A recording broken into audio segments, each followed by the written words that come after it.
Everyone loves a good bit of history when visiting the track for the weekend, but it has to start somewhere.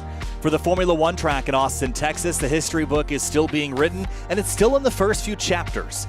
But for the Washington, D.C. region SCCA, it's a step to the southwest for the fourth round of the season, with 2 races planned for the blue and red painted pavement of 3.5-mile, 20-turn Circuit of the Americas. Hi, everybody. It's time for Washington, D.C. region SCCA Virtual Racing League, round number 4. I'm Kyle Heyer, joined by Connor Horn. Connor, round 4. This time we head out to a very long, twisting, and unique Formula One track here in Austin, Texas. Offers a lot of different varying corners, but it can be a challenge to keep the car between the white lines. It's going to be a challenge with these Mustangs especially. I've been watching practice. These drivers have been all over the place trying to keep the car under them. And you're talking about the variety, lots of variety. You have tight-knit hairpin corners. You also have a few pretty decently sized straightaways and also a lot of elevation change. We got a lot of unique corners that all these drivers are going to have to attack. They're going to have to attack all 20 of them if they want to succeed tonight. Here's a look at Circuit of the Americas, 3.45 miles on its Grand Prix layout. The first turn is on the top right of your screen. That climb up 110 feet to the apex of turn number 1. Then you fall down the other side of it into turn 2, carry all that speed through the S's, modeled after the S's at Silverstone, all the way through turn 10, the kink, down into turn 11, the hairpin, one of your best passing opportunities before the long straightaway into another passing opportunity. Turn 12 enters the Hockenheim-designed arena section into the carousel, 16, 17, 18. The last 2 corners, 19 and 20, finish out the lap here at esteemed Circuit of the Americas. Great racetrack. Excited to be here. Excited to bring on another round of action as we head into qualifying here in just a minute. Drivers have already been on track. Only 14 in this one tonight, Connor. I think the TCR field will be a little bit bigger later tonight, but regardless, this Mustang field has been very talented. The racing's been very close, and even with 14 cars, it should be a heck of a show. It's going to be very interesting indeed. I think we're going to see a lot of comers and goers, mainly because of how different parts of the tracks are. You kind of got the long straightaway, 11 to 12, you got to work through. So a lot of drivers might be good at getting off these hairpin corners, turn 1, turn 11. They might be good at that. That might be their strong suit. Some drivers might struggle there, but they might also be good in the S's and gain a lot of time, 3 to turn 9 and turn 10 down to the hairpin, then lose their time. There's going to be so much variety in a track, so much variety in this track specifically, and a lot of these drivers might not be ready for that tonight. This is Ken House-Seal in the number 23 car, currently on provisional pole with a 2:23.977. The lap time is long, and it leaves a lot of opportunities for mistakes, but I think the biggest challenge tonight is going to be keeping the car on the racetrack and between the white lines. Anytime you step out of bounds here, it's a 1X, Connor, that will invalidate your qualifying time. So far, only 7 of our 14 drivers have put down a time, and only 3 minutes left to do it. So you got to make sure that you keep the car on the track if you want to start up front tonight. Yeah, that's going to be a big key, and I talked about it right at the beginning. I saw a lot of drivers kind of go off course and really weren't able to keep the rears under him. As you can see, House-Seal sort of a little bit of a slide, but very controlled as he's on his, I believe, second hot lap here. These drivers are going to have to be careful. These long, winding carousel-like corners can really bite you. The car can just come out from really nowhere, and the elevation change won't help with that as well, down into turn number 2. So these drivers are going to have a lot of challenge in so many of these corners. Brakes already glowing for House-Seal, that time through a 2:23.352. That is an improvement, and he will remain on provisional pole. Paul Darling comes across the line at 2:23.641 in the number 155 car with Satellite Racing Team on the side of that car. Andrew Pilata just gets bumped. James Cathers goes up to 4th. Now Pilata jumps back to 3rd here in the late stages of qualifying as more drivers put their times down. Camden Gruber, we saw battle at Road Atlanta. Here he is in the number 24. He's just starting a 3rd lap, but none of his previous 2 have been legal times. We'll see what he can do. Not sure how good his times were. I think last one, 2:26.7, wasn't very good, but also with these off tracks, it could have been very costly to his time. You can go off track here, obviously cost you incidents, but there's not really anywhere you can go off track and gain a lot of time. Even going wide through 19 isn't really as much of an advantage, especially in these Mustangs, as you might think, as he really hops the orange sort of turtle curve there. Yeah, they've got those big nasty apex curves that you can launch the car skyward if you get on top of those things. But in some instances, you can actually rotate the car with those if you know how to hit them just right. But you're right. I think there's a lot of areas to go off track here. I think the frustration is I don't think a lot of drivers are trying to run wide. It's just really easy to let the car slip up just a little bit further. But I agree with you, Connor. I don't think the X's will be a huge point to worry about in the race. I don't think that going faster requires going out over the edge of the racetrack. It's just easier and more comfortable sometimes to do just that. But Gruber right now working on his third lap. He should be able to finish this one out. He might be close, though. Eddie Kitarakis might not get back to the stripe before qualifying is over. Jamison Huffman, a late join. He will not get a time in for qualifying. The other 12 drivers have already set times, and Hausil is just going for more at the moment, but he's up 2.5 tenths on Paul Darling in the 155. Yeah, we'll see. Paul Darling's actually called it. I don't think he's completed all 3 of his laps. I think he must have gotten off track and just kind of pulled off. So we'll see what happens on the initial start. Long climb up to turn number 1.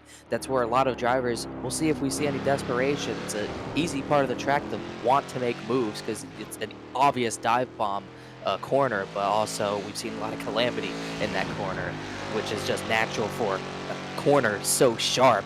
So we'll see if we see any dive bombs, anyone trying to gain positions early on so they don't have to do it on a long run. Oh, big slide for Pilata. Her tires slipping through turn 19, trying to keep the car between the white lines. Final couple seconds here in qualifying. Pilata will finish up this lap. Needs to beat a 2:23.352 to get on the pole. It's a 2:24 flat. Gruber is 2 seconds. Will he get to the line? Maybe. 2:25.869, and it will not count it. Not count. Wow, that was tough. And that makes such a big difference because you're not going to have a lot of time to make moves. Some of the tracks we've gone to are shorter, obviously, because this is COTA, but 2.5-minute laps, that's really only going to give you 8 laps, maybe at all, to do anything. And you don't have that many passing opportunities to really negotiate here. So those drivers starting in the back have a lot of work to do in a short amount of time. Certainly do. We're going to have about a 9-lap race here. Then we'll turn things over, take a very short break, and switch over to the TCR field, the touring car race that will happen right after this. Have a look at the weather here, Connor. Very cool conditions, 67 degrees Fahrenheit in the air and 68 degrees Fahrenheit on the racetrack. That means that there should be plenty of grip available on the black stuff, but I think we've seen in the past with these big Mustangs that they do struggle for grip if you overheat those rear tires, and that's very easy to do. And we're going to see the sun beating down on this track. It's a morning sim time, so that track temp is just going to go up from here. There's not going to be anything getting cooler at all, especially with the cars we're going to see going around the track, heating it up more and more. These drivers are going to struggle. The rears on these cars are obviously going to come out. We've seen it a lot in practice, a lot of sliding. So I think we're going to see a lot more of that, especially as the race goes on. I think their saving grace is that the race is so short, we shouldn't see track temps rise significantly. If this was an hour or 2-hour race, that would be a big concern. But with the race only being, about 15 to 20 minutes, I don't think it's going to be a big deal here. So Ken Hausil is going to start on pole. Let's go through the rest of our lineup here, Connor. On row number 1, it's going to be Hausil with that 2:23.352. Paul Darling in the number 155 will roll off in that first row alongside him. A few spread out times here. 2:24.062 by Andrew Pilata, who starts P3. Alongside him, James Cathers with a 2:24.116. They are on the second row. Row number 3, Kyle Herbst to the number 89 really takes well to these big, heavy cars. He'll start in 5th. Rob Casera starts 6th to the number 177. Starting in 7th, Murphy Nichols. He's had some internet issues. Hopefully those clear up. And right next to him, Adam Kovac, another driver. Those two battle a lot, and they're on the same row today. In 9th place, Bob Casera, the number 45. Deacon Greenfield starts off 10th and is number 32. Last of the ones to put a time down, 11th place, Peter Lauzon, and then the 12th driver to put a time down, Chris Hart. Having a look at the rest of the field here, Jamison Huffman, Camden Gruber. Neither of these drivers got lap times in qualifying, and neither did Eddie Kitarakis. He'll have to start from the tail of the field. Cars rolling through turn 15 now and gearing up for the run into the carousel. And Connor, as we head into this very long right-hander, this is a corner that these drivers will not like by the end of this race. It's going to be very frustrating to get the car rotated. But 9 laps, roughly 20 minutes. Hausil, Darling, Pilata on those front 2 rows. James Cathers is there as well. But a lot of this comes down to the start and getting a clean first lap. We'll see how they do.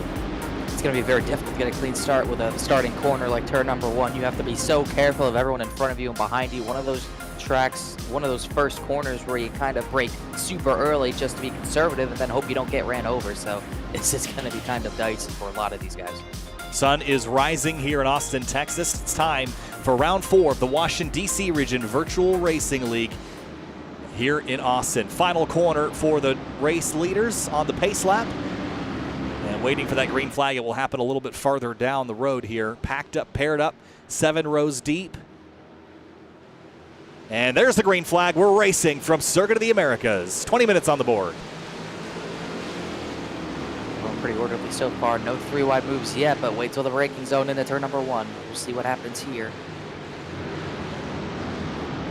Heidi, Paul Darling pinches. I think that was Kyle Herbst. Oh, spin behind him, and wow, one car almost upside down. It was Rob Casera and Murphy Nichols that almost ended up on his lid through the first corner. That was unbelievable. I thought he did go over. Don't know how he didn't. Everyone else gets away. Single files out for the S's. Halsey stays in the lead as Murphy Nichols is likely out of this one, as there's a sort of a big stack up for third up behind Paul Darling. Yeah, that was big dramas there for Murphy Nichols. Gets the car turned over almost. Up front, Halseal's got the race lead. Then it's Pilata and Darling. Kyle Herbst and Cathers, the rest of the top 5 on the opening lap. Darling very, very quick and managed to escape any dramas. And one car spun. It's James Cathers. He's going to spin around. He actually didn't hit anything, so he will get it back going. He actually might have reset back to the pits. He did. For the lead. Here comes Pilata down the inside. Takes it back away from Ken Halseal. But he's not going to get a good enough run to keep that. If he could have somehow cleared Halsey, he might have had a chance at keeping the lead down the straightaway, but Halsey just powers back around the outside. Bob Casera serving a slowdown, I think. Pulled over to the side on the back straightaway. Here comes Pilata. That 96. Will he pop out of line? Lifts early. He's going to stay here for now. He knows this race can't be won in the first lap. Certainly can be lost. 2 drivers already out in the opening moments. Yeah, it was pretty quick exit for a lot of those guys. Excuse me. Sort of a dive in the background. Casera looking low as they battle behind Deacon Greenfield as they go by Peter Lauzon, who went a little bit too wide. Sort of a scrum for a top 10 position here. Everybody kind of tiptoeing around, but a good scrap. Whoa, Halseal's going to spin from the lead. Oh, trouble, and Darling and Herbst just sneak through, but that is an uncharacteristic mistake. Or did he get some help here, Connor? Let's have a look. No, he didn't. I did see drivers like Halsey sliding. It's a tough corner with the entry, turning on entry, and he just slides on his own. Good job from everyone just to get to the apex and miss him there. Now the mission is on for Halsey to earn back those positions. He's 2.5 seconds back. That's not out of the question. But it will give Andrew Pilata a 1.3 second lead. Does Herbst or Paul Darling have enough pace to run him back down? That's a pretty tall task. It's going to be a tall task. That 96 has been so fast every race we've gone to. And he's sort of closed out of a draft range. A draft is going to be so important with this track having big straightaways. And if you're not in that draft range, it's going to make it very tough. You're going to have to work very hard to get through the corners well to make any ground on him. Herbst kind of already sending it in the turn 1 a little bit more than I think Pilata did. Yeah, Halsey might just not have had the tires fully up to temp yet and just slid the rear going into turn 15, and it just did not ever re-grip. Here's Peter Lauzon in that 14. That's the orange car. Just behind him, Camden Gruber. Remember, he didn't get a qualifying lap, and this is a pretty strong start for the 24. Nowhere to go now. S is never a place you want to go too wide as Lauzon slides a little bit in front, really sliding the back end. Lauzon under pressure, feeling the pressure from Gruber as a Chris Harp misses the S's, but the battle looking very spicy for 7th at the moment. And this is all about kind of undercutting the driver in front of you on the rotation and beating him, turning in a little bit later and trying to build that run up onto the straightaways, but not enough for Gruber there. Up front, Pilata's lead is now up to 1.5 seconds. For second place, though, Paul Darling and Kyle Herbst are having a bit of a scrap. Herbst can't keep it on the track. He's searching to try to find any time to gain on Pilata, and he's just not finding it. He's got Paul Darling all over him. Kobach has actually gotten his way up to 4th place from the 8th position. Really good climb for him so far, and Halsey just trying to get back into fight. Yeah, I think Darling is going to be the quickest of this grouping to go run down Pilata, and I think Darling might know it. He's going to force the issue here on Herbst into turn 12 and has alongside him into 13, but this will give Herbst the advantage. And this is a tough situation because this is just giving Pilata time, but Paul might feel like he's faster and is going to try to have to force this through if he wants a chance to run down Pilata. He's going to go outside, inside, try to make the move, maybe something into the carousel, but didn't get a good enough run to even think about anything in the carousel. He might have to set it up maybe into turn number 1 if he's close enough. He looks to the inside through the carousel, no room to do it, though, as Herbst slides to back end big time. Big moment there. That's going to open up the door for Darling into turn 19, though. He's on the wrong side of the track. We'll try the other side now. The left side. Herbst again pushes too far, and here comes Darling. This might be it. I don't know how much Herbst can really fight. It just doesn't look like he has the pace. Darling clears. Herbst maybe try to crossover. He's going to stay on the bumper of Darling. I don't know if he's trying to pass. A little bit of bump drafting at COTA. This isn't NASCAR. Don't know what's going on here. Herbst looks to the outside. Might try an over-under out of turn number 1. He gets to the right rear. It almost feels like Herbst has submitted to the fact that they're going to lose to Andrew Pilata. I'm not sure that Darling is there yet. They almost made contact into turn 1. It's let Kobach and Hausiel come back into the mix, but they need to go run down that 96, or they've given up on it entirely and should just go amongst themselves. I don't know how much you're going to be able to gain on Pilata. He has gotten so far ahead in that one lap. A 2:24 flat for Pilata, and Darling was 10th slower, and Herbst was a full second and a half slower. They lost a big amount of time. That might be too much to get, but COTA's a big track. A lot can happen. Look at how Seal dive move almost out of the S's. He's going to get that position just about from Kobach. Well, door-to-door through turn 9, Kobach is going to have to run off just to allow that position to happen smoothly, and Herbst is back on Darling's rear bumper. He's going to go forward in turn 11, now drops back in the line. There's going to be contact. He's going to drive into the back of Darling and send him wide at 11. That was very naughty there. I did not expect him to really battle him that hard. Darling won't be happy about it. He still gets the run onto the straightaway to likely continue to stay in front of Herbst, but Herbst gave a little bit of damage to the rear end of Paul Darling. Could hurt him aerodynamically. Herbst has a little bit of a run as they stay side by side. Yeah, the damage is pretty minor. I don't think it'll be a big deal, but I think these guys have to, at least Kyle Herbst has completely given up on the idea of working together to go catch Pilata. And Paul Darling, I think, is going to have to give up that dream as well. I think the battle's for second now with 13 minutes to go, and this scrap is on. Now it's also just defending from Hausiel, who's behind him, spun out a lead on lap 1, but that doesn't mean he's not fast. Well, we see contact again. It looks like Herbst is really driving aggressively. It's going to be Darling diving down the inside here. Herbst kind of cuts him off. I think Darling might have also played him a little bit there, trying to get another run through the carousel to loosen him up here. Oh, Darling turns in really early to try to carry speed on the entry to turn 16. And look at Herbst pushing out a little wider, carrying more speed than Darling, but puts himself farther offline for the setup to turn 19. Much more smooth carousel from Herbst that time as he runs through 19 and 20 here. Looking surprised he got the position back. It looked like Darling had much more pace, but Herbst was able to fight back through the S's. He had really good runs through the S's that got him to that position. Rob Casera and Peter Lauzon were just battling. This is a fight for 8th place. Lauzon in that orange car right behind Casera in the black, green, and blue. Both Caceras actually lying astern, 7th and 8th. Bob in the 45. That's the orange Tide ride up the road. Here comes Gruber. Gruber maybe a little bit side draft. Even in a Mustang it can happen as he gets to the inside, positioning into turn number 1. They'll stay dead even. They'll both make the rotors glow. Gruber gets to that position, gets over the curb a little bit, able to protect. No, Lauzon's going to look. Driver's right to turn number 2. Got to sort this out before the S says, unless you want to lose a lot of time. I don't think they want to sort it out, though. Here they go. Gruber is going to be the first one to get to the apex. Slams it, though, and that'll keep Lauzon alongside. Look how awkward that looks going through there side-by-side, Connor. Just not advised if you want to not lose time to the drivers ahead. It's detrimental to both drivers. They almost made contact. Lauzon dives drivers left now trying to get the position. They just lose way too much time doing that in the S's. Obviously, they're still fighting for their own position, but they've lost so much key ground to Casera, Bob Casera there. So they're going to stay side by side. Gruber way wide. Paul Darling gets by Herbst in turn 11. Here comes Hausiel on the number 89 now. And it's pony versus horse on the back straightaway now. Herbst and Hausiel. Darling is free and clear for the first time in a while. Now Hausiel just trying to keep that overlap and the run down to turn 12. Herbst won't have really any move on Darling because of Hausiel there. Hausiel, Herbst, they both broke late. No, Hausiel breaks late. Maybe those two broke early. Hausiel, big dive, got clear of Herbst. He's going to have a shot at maybe getting Darling here. No, Hausiel's got just so much momentum right now, but Darling's going to run him a little wide, and Hausiel has to tuck back in behind him. Will the door open up for turn 15? He's going to try to sneak down the inside, but you just have to go so slow. Darling leaves the door open, and Hausiel's going to drive by. Hausiel kind of just forced the issue there when he needed to. Hausiel, he's trying to chop the nose of Paul Darling. That was risky, but he was able to make it work. And a little bit of dirty air on the nose of that Mustang should get Ken Hausiel pretty clear for second position, showing a lot of pace. Touching the brakes now, Darling into turn 19.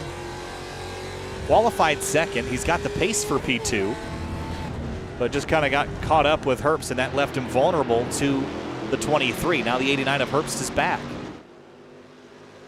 Don't think he has enough to challenge it in turn number 1, though. I don't think he's going to be able to keep the tires on it to have the pace to stay in the fight for the podium. I don't know how much he's going to fall back. I don't think he's going to fall back too much, but I don't think he has the pace of these guys. He's going to send into turn 1, try to regain lost time. Probably won't maintain it out of 2.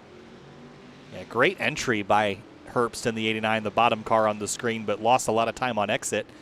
Short-term gain, long-term loss as Casera goes by Greenfield, and here comes Bob Casera in the tide ride, going to make a hard left, try to go around Deacon Greenfield. And Greenfield got front end damage. He didn't hit anyone. That was actually from the curb. He hit that turn 1 curb. He actually hopped it pretty evenly, and it gave him that right front damage. Yeah, Circuit of the Americas is known for being pretty rough. Now, this laser scan is back from 2012 when the track was new, but it also has the inclusion of the extra tall anti-cut curbs that you see at a lot of the corners, and that includes turn 1, and they're tall enough to where the splitter will not clear it, especially if you've got any kind of load aerodynamically. Now, these cars don't necessarily have load aerodynamically, but that splitter is pretty low and pretty fragile. And the second you run over one of those curbs, it will shove the splitter upward and then take the rest of the bodywork with it. It really doesn't matter what car you drive here. You cannot hit those orange curbs. Not only will it damage your car, it just throws off your timing for the S's and for every other corner. They're just completely deaf if you hit them in any car. Now, there are some cars like this Mustang where if you straddle them, in the S's in particular, you can actually almost drive over them, as how Seal goes for a big slide through turn 12. You can almost drive over them completely. You're going to hear it scrape and rumble under the car, but it won't actually damage anything, and you'll actually be able to get left side tires to the inside in the corners, which can be an advantage. So if you can nail that lap after lap without making a mistake 3 inches one way or the other, it's a pretty good way to take the S's. It's a really great battle for 6. No, not for long. Greenfield, great save, but he's getting pressured by Gruber and Bob Casera now. Oh, man, that was tight. Oh, he's going to get hit here. Well, the 45 sneaks by. Gruber's going to try to follow. Yeah, I was actually really impressed with Greenfield's save. It looked like he did the classic iRacing 2-foot save where you jam in the brake and jam in the throttle and the car just kind of straightens itself out. But that doesn't work on this car because it has anti-lock brakes, Connor. That's not an effective way of saving it. Just had a lot of smoke there and managed to gather it up. They'll stay side by side. I think Casera and these guys are going to fly by, and that damage really affecting Greenfield's pace. Gruber's about to clear into 20, and Lauzon's going to force the issue inside him as well. 3 spots and only a set of corners. Yeah, that's when as soon as the drivers smell the blood, the sharks come out and want to take a bite. And Greenfield dropping down the order all the way down to 10th at the moment. Second to last car on the racetrack, but he's still in this fight. And 7.5 minutes to go. Plenty of time to earn at least 2 of them back, and he's going to try to go 3 wide. He thought about it there, Connor, but didn't quite make it fit. There was no way that was going to fit. No room whatsoever. That was just going to cause a 3-car incident, and he was going to make a few people upset at him if he did that. Back to the conversation about these orange curbs. Yeah, you can use them to your advantage, and maybe you can get a little bit consistent at it. I don't know if the risk is worth taking because the penalty for hitting it wrong is far more severe than any other normal curb. Yeah, calling it a penalty is perhaps even disingenuous. It's just, I mean, that's a disqualification, basically, because of how hard you can hit them.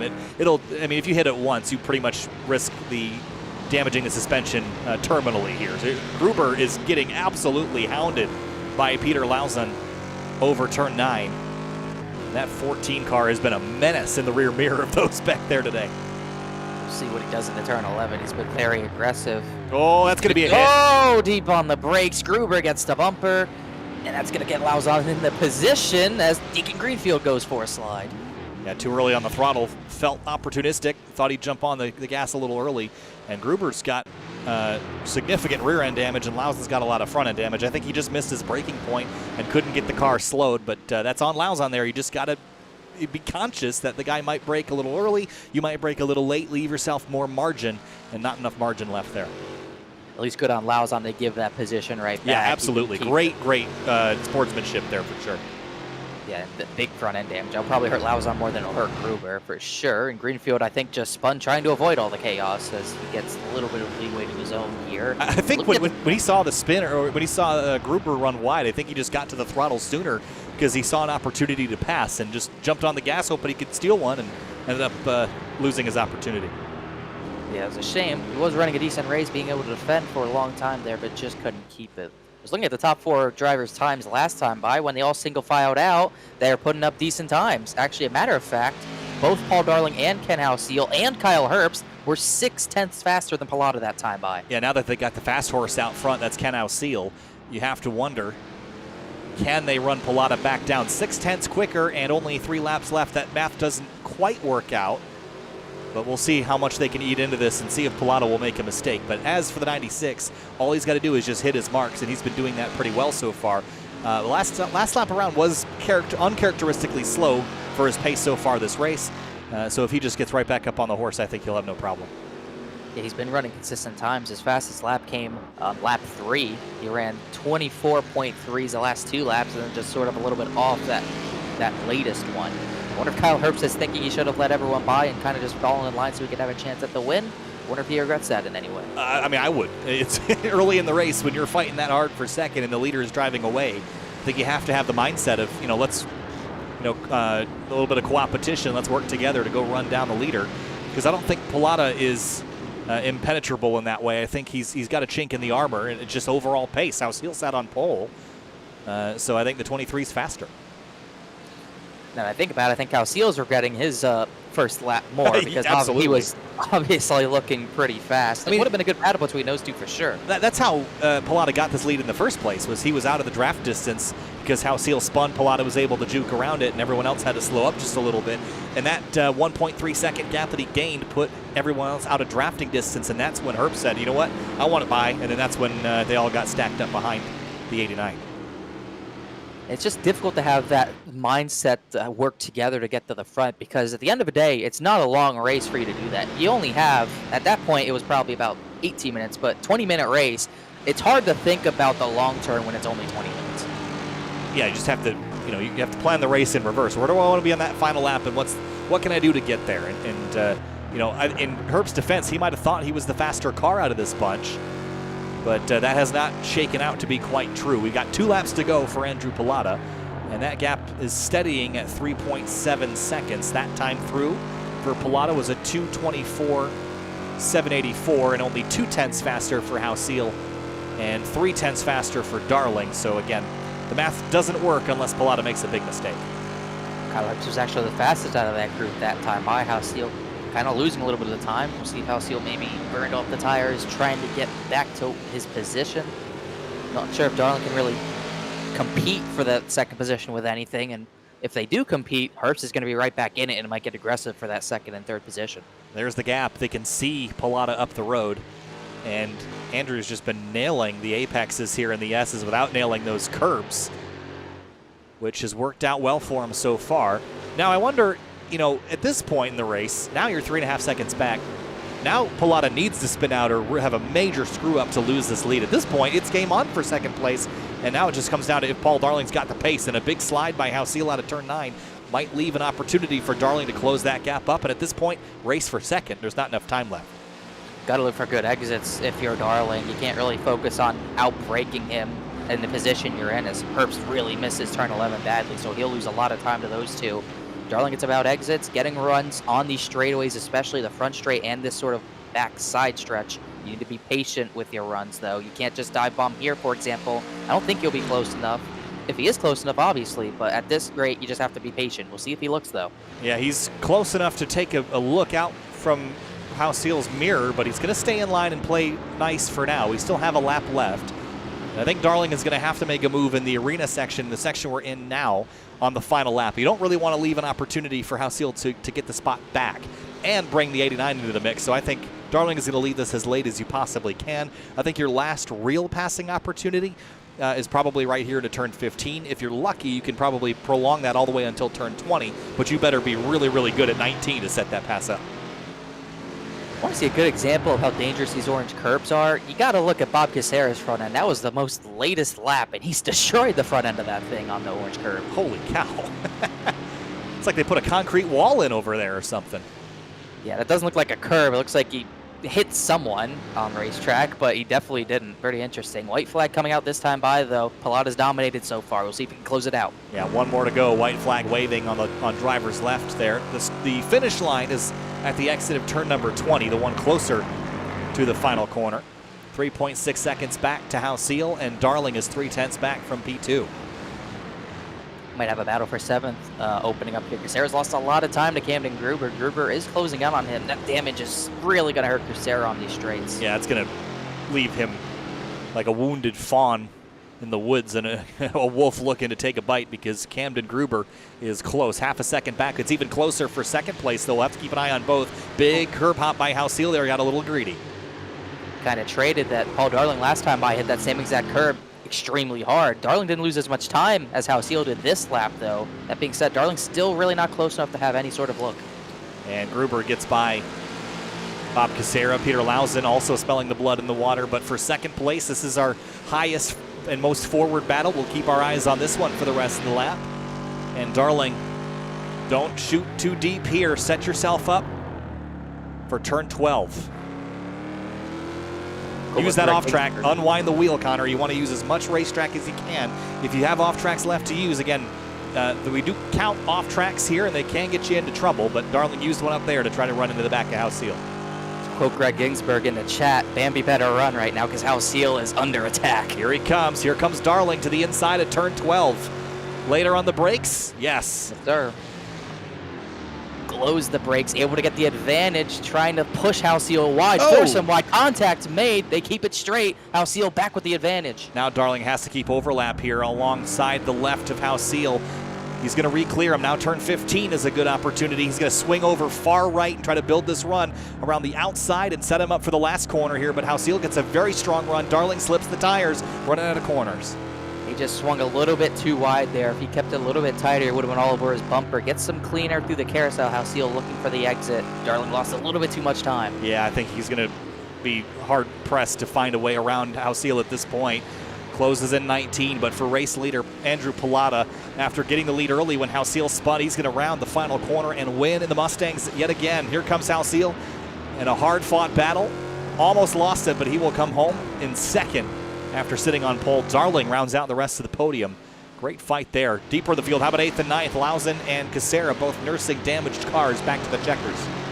They're going to be able to battle it out, though. Casera's defended. Lausan's got the run, though. Into 19, he's going to look to the inside. Bob Casera blocks. Gives him no room there. Lausan has to lift. Gives him respect when he might not have deserved it. Casera missed a shift there. Turn 20, final corner. Lausan outside. Yeah, great defensive work there by Casera, but he's going to, Lausen rather, he's going to cross over and side by side of the line. Who gets there first? Drag race? I think Casera got him. What's the gap at the line? It is 30 thousandths of a second.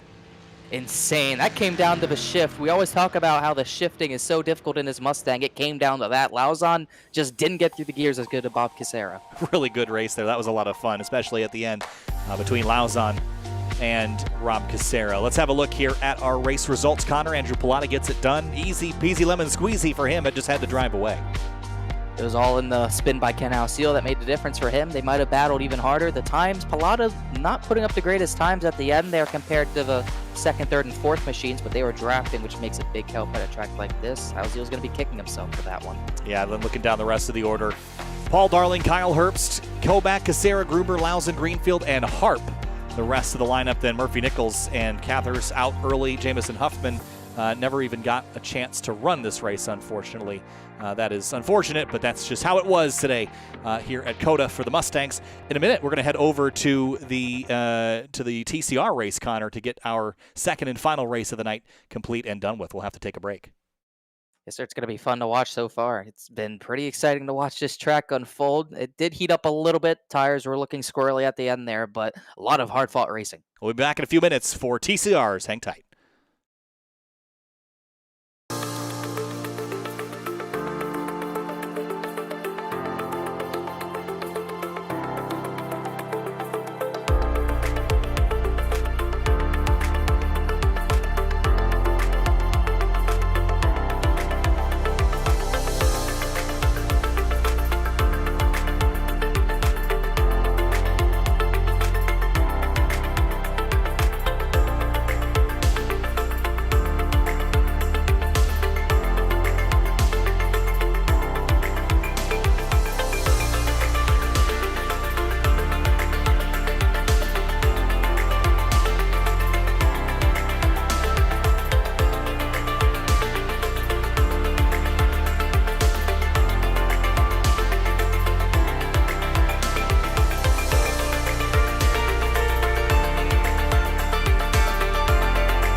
Circuit of the Americas hosts the United States Grand Prix every year towards the end of the year, but tonight it's going to host the 4th round of the season for the Washington, D.C. region Virtual Racing League. Hi, everybody. Kyle Heyer alongside Connor Horn. This is our second and final race of the night. TCR front-wheel drive touring cars, Connor. Just got off the big boars, the Ford Mustangs. A pretty fierce and fun race there, but a small field. Not a huge field here either, just about 20 cars, but it's a very high-quality field, and that should lead to some very interesting racing.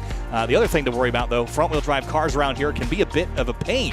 We'll see how the experience fares for some of the drivers out here. Yeah, it's going to be interesting to see. I think we're going to see a lot more drivers be careful with these curbs. It's not like the Mustangs. You kind of sort of roll over them. You don't want to really be as aggressive with those high curbs like you were in those Mustangs. It's going to be very different cornering methods in terms of how you get in and out of these corners, no doubt.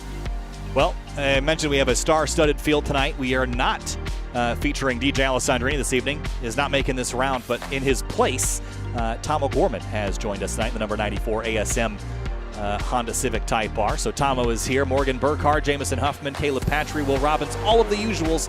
Darian Taggart. Who else? Kyle Herbst, Rob Casera, Kobach, Pilata, Darling, and Howe Seal, and more. So it should be a really fun race of very high quality in terms of the drivers we've got working with us. There's Herbst, the number 89, and the drivers that just battled for the win in the Mustangs are now here in the front-wheel drive cars. This is going to throw their brains off just a little bit here, though, Connor. Rear-wheel drive and 325 horsepower, 3,600 pounds. Now 2,700 pound, 350 horsepower front-wheel drive cars. This is going to feel very backwards. It's a lot to adjust to, of course, but these drivers that have been running both consistently are going to be used to it as another difference. Obviously, front brakes last race, and this time it's going to be the rear brakes for Andrew Pilata, is putting a lot of pressure early on, trying to get some heat in those tires and also just make lap time. So 5 minutes left here in qualifying before we set our grid for the race, and nobody has come through with a valid lap time yet. Jamison Huffman just set a 2:18.377. Not a valid time, though, in his number 989 Audi. Now the first cars across the line with valid times. Tom O'Gorman, 2:16.981. 2:17.919 for Howe Seal, the number 23. Gathers car. Then Morgan Burkhardt, Murphy Nichols, and Nichols had a little extra practice time after the dramas in the Mustang race. Some internet problems for Murphy tonight. That has been a challenge for him lately. It's going to be a challenge for the rest of the field to get by Gorman. He is a half a second clear of Pilata and 1 full second clear of third place Ken Alseal. So Gorman's showing his pace, at least in the Q session earlier. Yeah, he's going to be a tough one to beat. He's won races here in Pirelli World Challenge back in 2017. Here's Paul Darling running the same satellite racing team livery that he had on the Mustang, and Darling should be good as well. He's been performing very, very well in the Grid Life iRacers League that happens on Tuesday nights prior to this one, and was running the TCRs last night at Imola and unfortunately got crashed out. It was his first race of the 3 where he did not have a top 5 run. Is currently second in the points over there. So he's gotten lots of practice in these cars and has found a lot of pace as well. But here's Caleb Patry in the 898. He's been a mighty force in the series as of late as well. Yeah, P5 right now with a 2:18.272. Second lap right now, heading into turn 11 for the setup of a straight. See how he takes it for a hot lap. He's going to take it wide, try to apex as wide as possible, get the maximum amount of speed down the straightaway, and did a really good job maximizing that exit.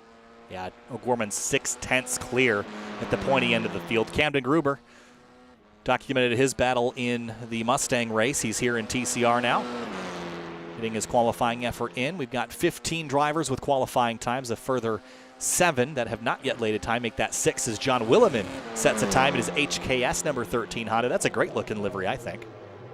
Very nice, very sleek, no doubt about it. Looking at some of these drivers that haven't put down times. Huffman, a few drivers have tried. Huffman had an invalidated lap. I believe so did Chris Harp, Jack Chrissy, Camden Gruber, Paul Darling. A lot of these drivers still trying to get a clean lap down.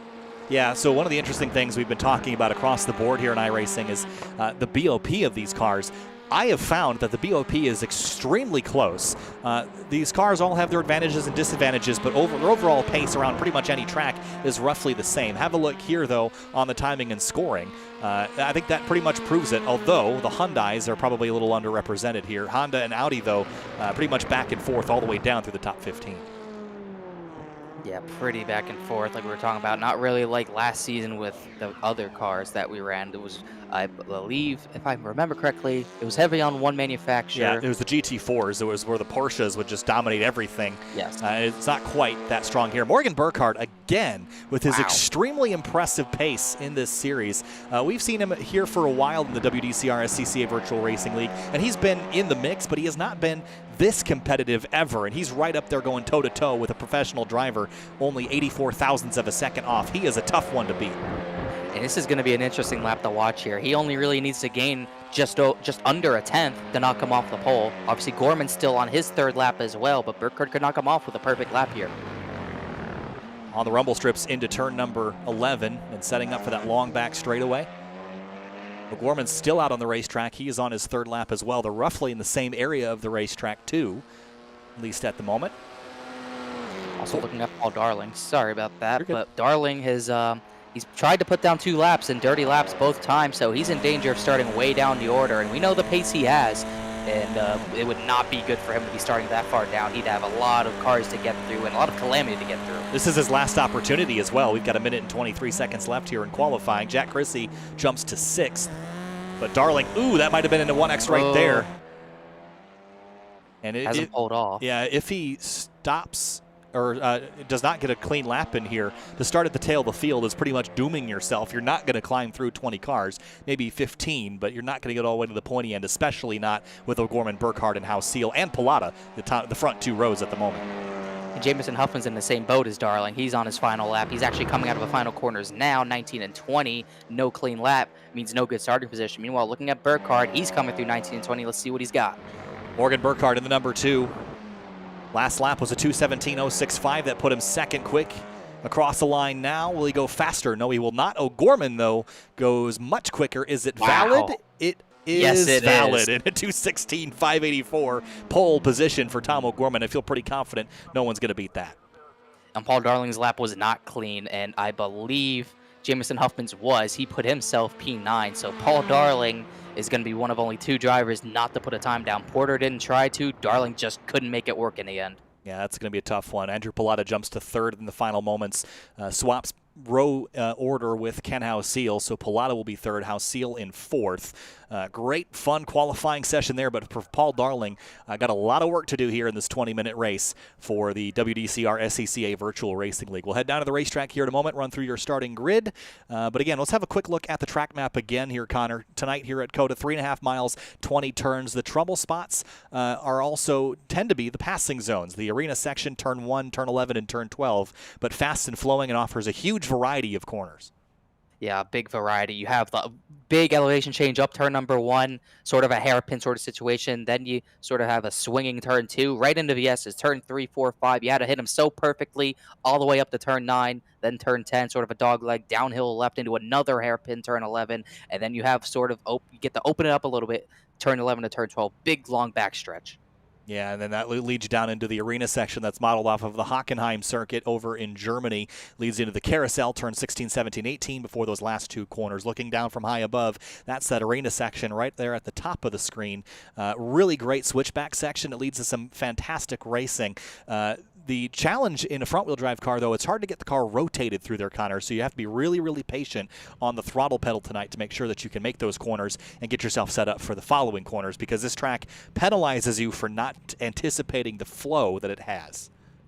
It's such a difficult place to be, having to be precise. It's such a methodical set of corners in that sort of arena section. You cannot mess up. There's no room for messing up. You go too wide, swing too wide in turn 16, you might lose a position. If you go too hard on the brakes and just too sendy, for lack of a better term, into turn 16, you're going to slide the back end and spin potentially from the lead, like we saw Ken House Seal do. You have to be so precise tonight.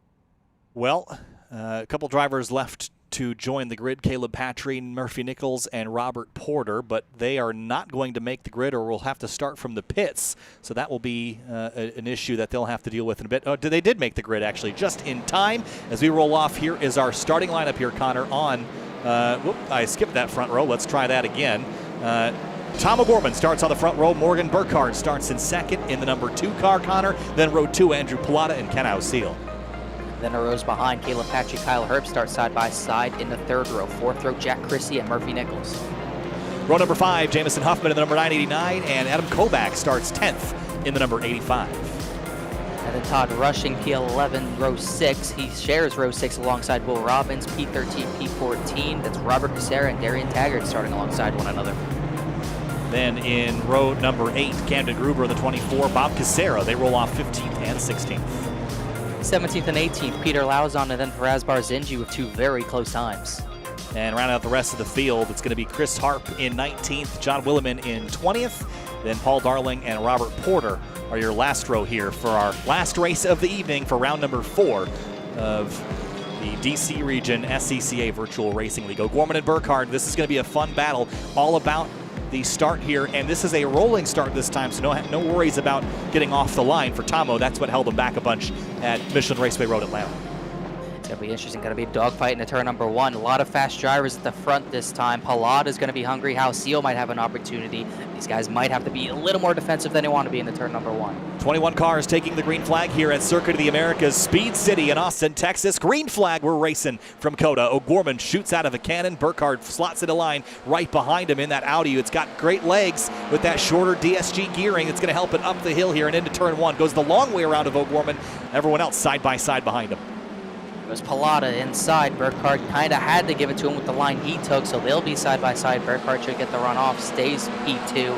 Halcyon and Herbst fight for that position. They try to single file out before the S's. Nicely done. Everyone gets through there clean on the opening lap. Now into the S's. Be very cautious and careful. Couple cars jumping on the curbs, and Morgan Burkhardt slams the inside apex curb, and more cars spinning and right back into traffic. Oh no, Herbst hit Patry. Herbst sitting in a terrible spot, but somehow no one has hit him. Great job by the field to get around him. Herbst hit the curbs a little bit too far offline. Yeah, hit 1, hit 2, and then collects the 898. Unfortunately, just a victim there, but was able to get back rolling, and the 89 got the worst of it for sure.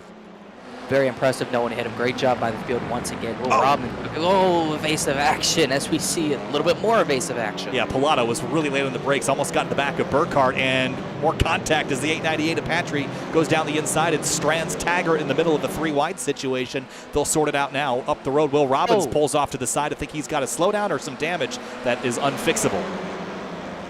Trying to see. He hasn't reset, but I think if he had a slowdown, he wouldn't have stopped. Actually, he did cut a curb avoiding a wreck, so maybe he did have to stop for a slowdown. I don't see too much damage. Just an unfortunate slowdown for him as O'Gorman, sort of strengthens his lead.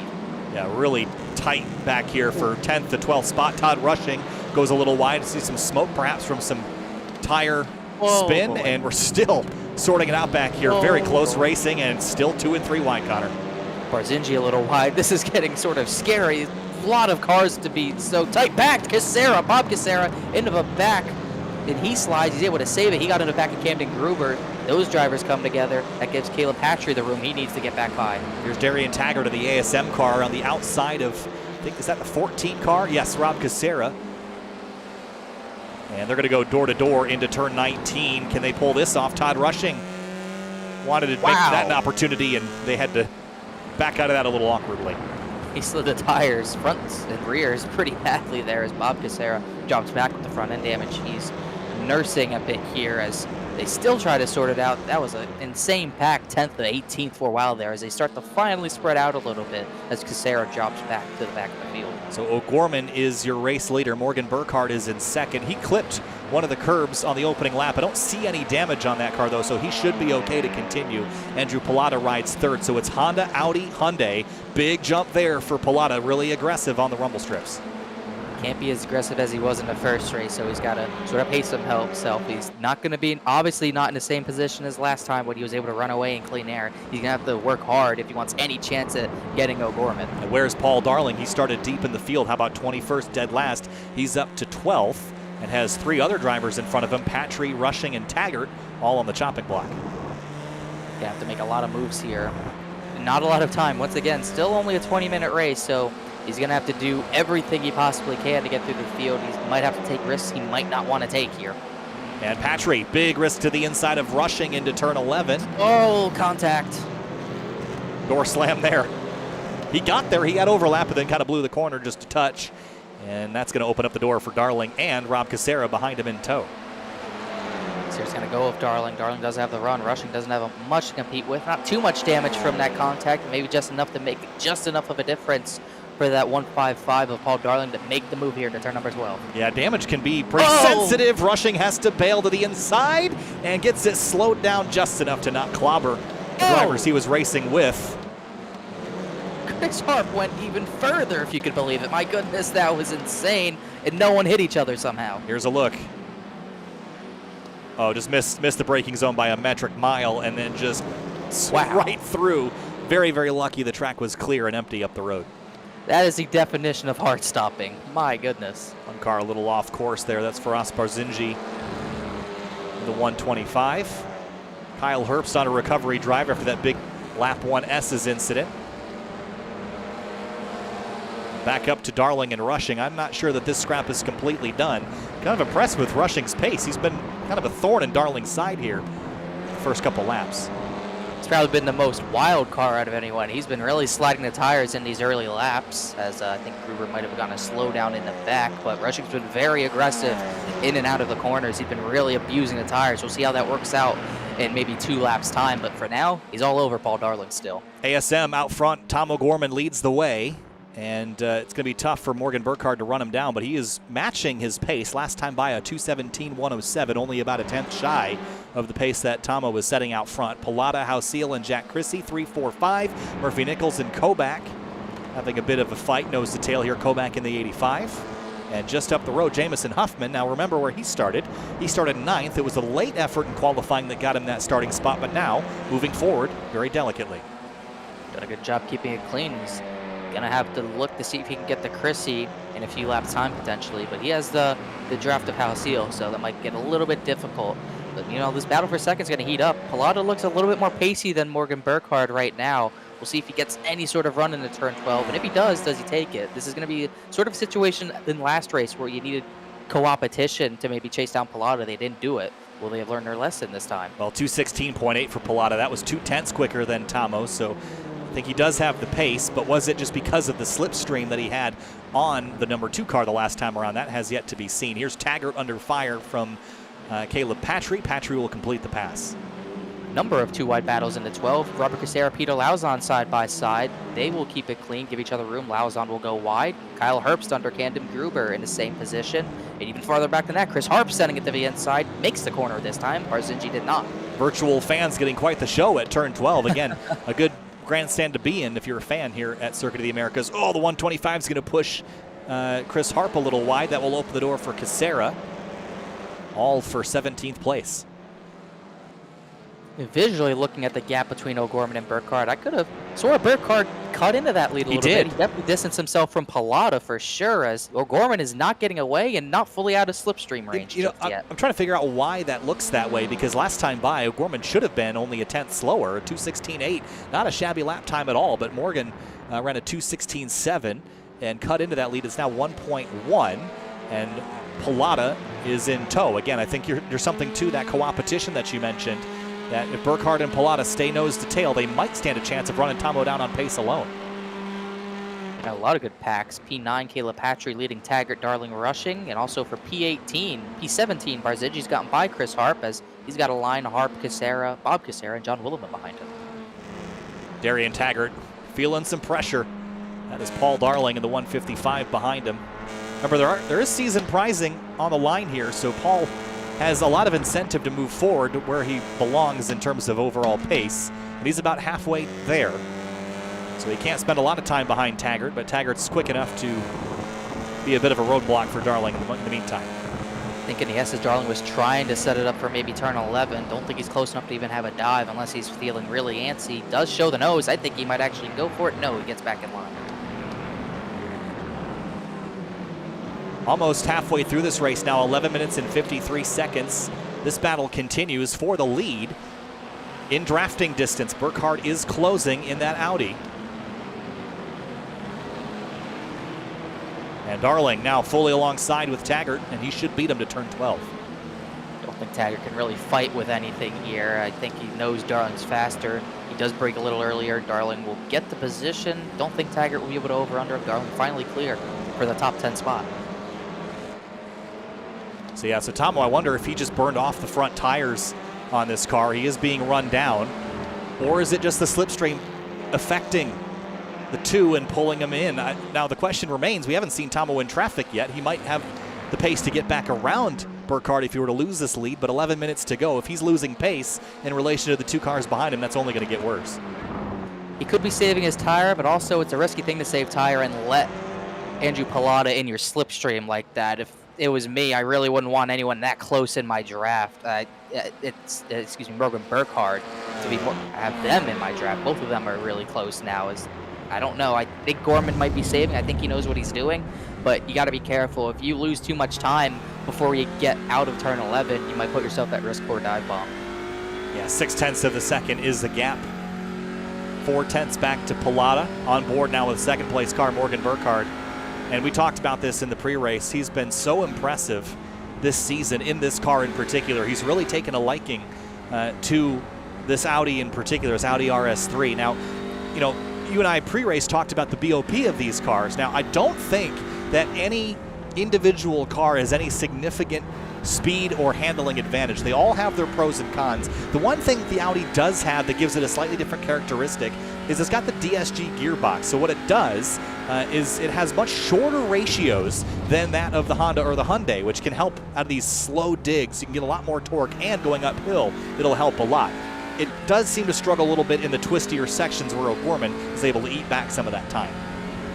Yeah, he's definitely using the car where he needs to. Where it has the advantages, he's making up a lot of time, and where it doesn't, he's still staying pretty even. So he's using the car to the best of its ability so far, and it's working out so far. Gets even closer into turn 12 to O'Gorman. This time, way late on the braking, almost hit Gorman there.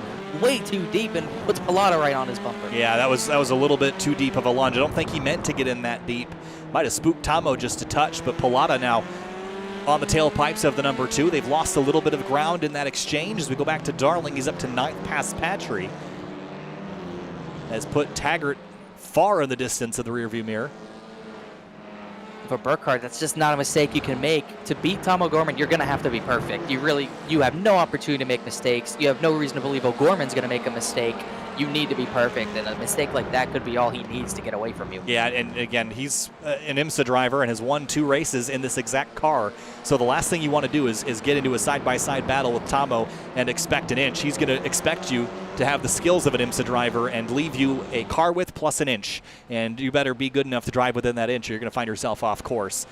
So Tomo leads 8 minutes and 30 seconds left. Burkhardt, Pallotta, Hausiel, 2, 3, and 4. But really, it's just the front 3 that are engaged in this battle. And the thing that I love is all 3 of iRacing's TCR cars represented in this front gaggle. And Burkhardt, even with that too late of lunge, he was still over 0.2 faster than Tom O'Gorman. So imagine if he didn't make that, he could have had a look into turn 1 potentially. Maybe we'll see a look into turn 1 or maybe even turn 12 next time by. He's still closing the gap. Yeah, how much is Tomo saving, though? I think there was something to your mention of potentially saving tire. I think Tom knows that you can burn off the fronts here pretty easily. He's experienced in front-wheel drive cars. I think there might be more to this than we're seeing, but certainly leaving an opportunity for Morgan to jam it down the inside. I think we've seen in the past, think back to Road Atlanta and the previous week where we were watching Morgan Burkhardt at VIR try to chase down Alessandrini. You're not, you know, he didn't take a lot of risks, and he lost those last couple races, and maybe there's something about taking more risk, but you have to really level that risk and decide if it's worth it. And at this stage of the race, maybe not. Last lap, I think you go for it. Yeah, I think if it was a final lap move, I wouldn't be too scared. I wouldn't be surprised about that move, but it was just sort of a mistake that he made a lap or 2 ago into turn 12. I think the one also taking a risk is O'Gorman himself, because in saving tire, like I was talking about, you keep Burkhardt and Pallotta in that slipstream, and you obviously don't want to get too far ahead of them, or else you'll be using too much tire, and they might fall back to you. But by dropping back as much as he has, it puts yourself in a vulnerable position. You've given them a lot more time than you might have wanted to, and it could really leave you at risk of maybe getting sent accidentally or something like that. It puts you at risk at incident, and it puts you at risk in many situations. It just feels like a lose-lose to be the leader right now. There's not a lot that you can do to run away without penalizing yourself. Morgan, though, really pushing the limits on the brakes. We saw that car wiggle on the entrance to turn 12. When you stand the Audi up on its nose for the braking zone, the rear end moves around a lot more than the Honda or Hyundai does, and I think that's why it's easy for this car to get out of control. If you lift those rear tires up off the ground and you get a little bit of lateral movement, the rear end will just want to step around on you, and that's when you have to dart to either side to catch it, and that's when you can get yourself in a really bad position. 3 laps to go this time through, 6 minutes left. O'Gorman, Burkhardt, and Pilata, this is the closest battle on the track. Last time by, O'Gorman and Burkhardt nearly identical. 2/1000ths of a second separated their times. Burkhardt barely faster, but definitely not enough to make any sort of move on O'Gorman. Pilata was also slower. All of the top 4 running 2:17.5s last time by. O'Gorman just painting the apexes beautifully here, just nipping the front edge of the curbs, and that's the best way to do it. Just tag it with the front tires just enough to feel it through the wheel, but you're not going to hammer it, and that's what O'Gorman's doing very, very well right now. I think Morgan's a bit better on that back straightaway, again, thanks to that Audi power plant.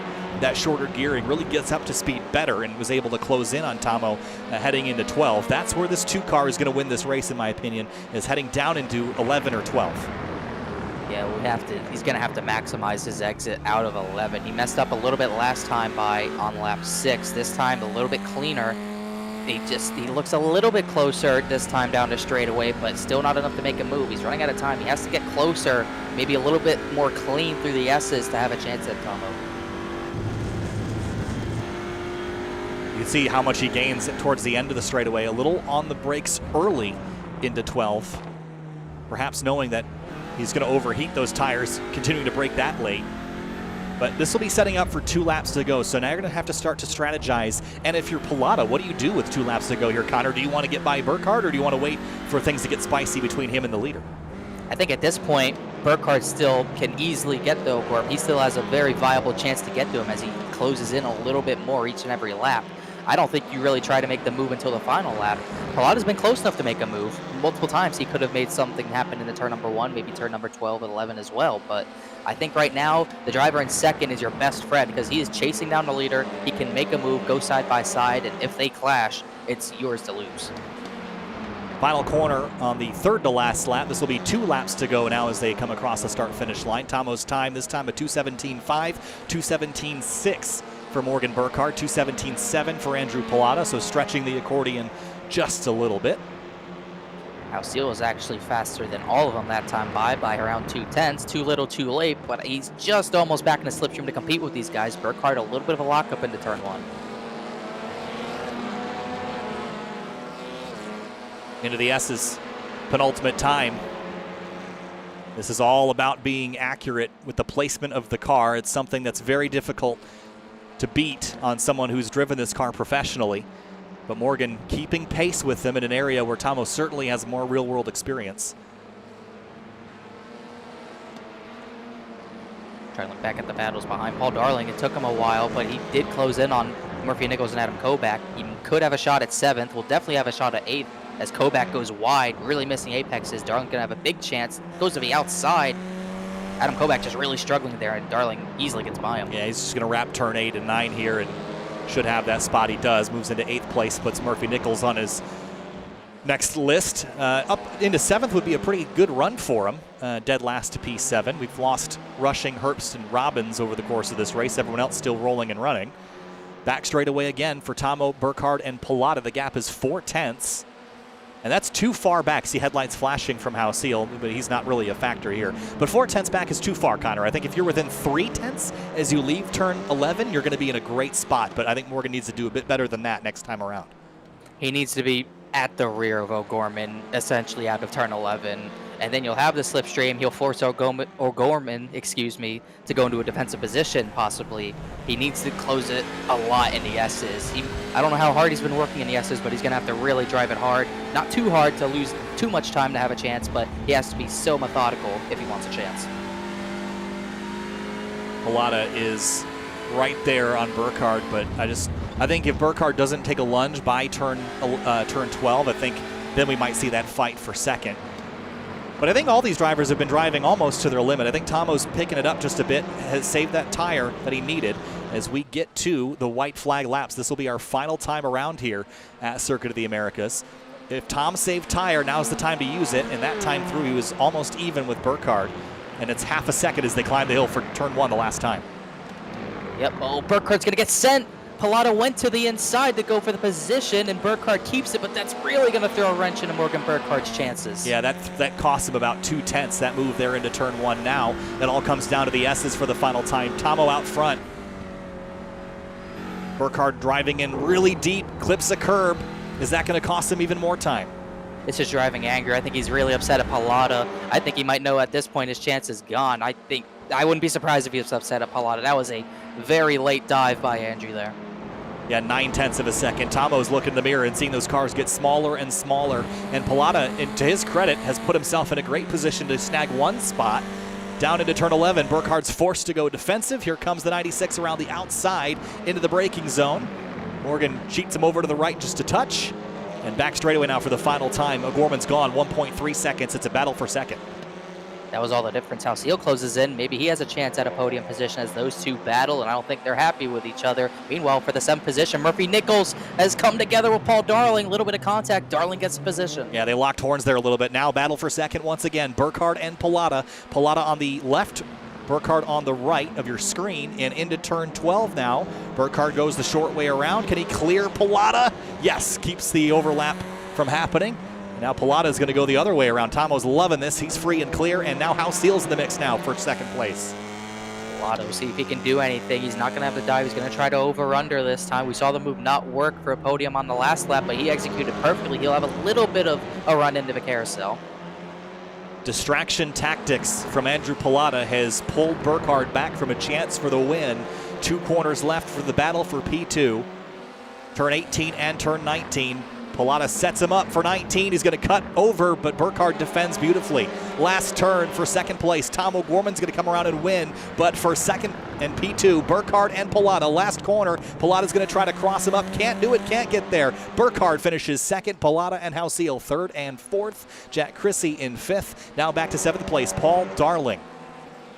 After starting dead last, missed qualifying, he's going to come home and finish in 7th and go back to the inside of Murphy Nichols. Final corner. Will he steal 8th place away at the line?